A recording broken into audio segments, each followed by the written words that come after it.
A constant struggle I see with all my clients is the difficulty to align their services and the value proposition of their services and what their clients need and what they actually want to buy. I say this because we assume that when we want to serve clients, they care about the same thing that we care.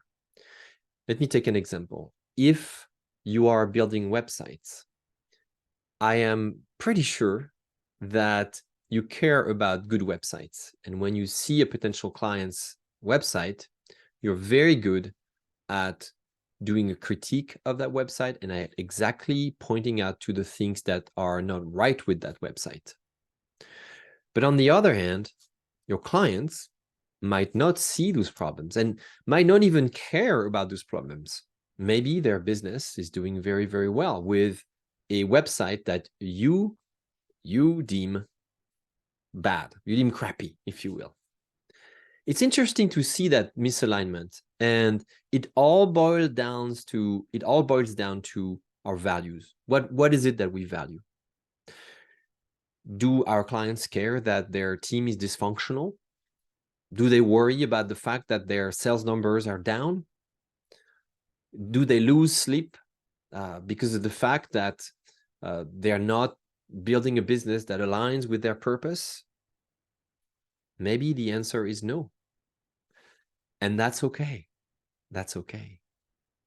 You see, there are two different things when we do the work that we do, when we drive change, positive change for our clients. There are two different facets of that process. The first one is the story. The story is a set of facts. The story is something that happens to someone. It's the reality. These are the facts. These are the events that unfolded. And then there is our interpretation of the story. And that is our narrative. It's our perspective. It's our way to translate what we see in a story. The same story can be told hundreds or thousands of different ways, depending on your narrative. Your ability to define the normal and to change the normal for your client hinges on your leadership skill that I call narrative power, which I define as the ability to defy the normal when the normal is wrong. So if you see a client, a potential company with a website that is not good, with a bad brand, with a bad organizational system, with low resilience, with poor financial planning, with bad architecture, with crappy colors on their branding, pick your discipline here.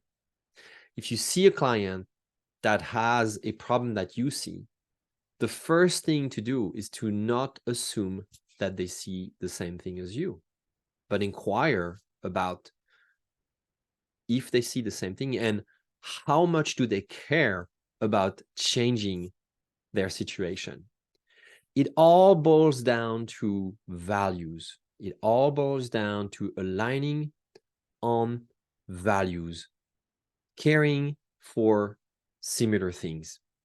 You see, in my field, for example, I help a pretty wide range of professional services firms. And let's take, couple, 2-3 firms or two firms, from the same size, say with the same, history or the same number of years. Values may be radically different. The leaders of firm A may value profit and working hard and doing whatever needs to happen to build a fast-growing system above everything. And in firm B, those leaders may equally care about financial success, but at the same time, equally care about authenticity and life balance and healthy productivity and authentic outreach. Those two firms will have different values. Those two businesses are founded on different sets of values. So what to do very concretely? Well, ask your questions and use your questions and ask your clients, what is it that they value? Like in 3 years, in 3 years from today, what will they want to have built? And you will hear what they put first.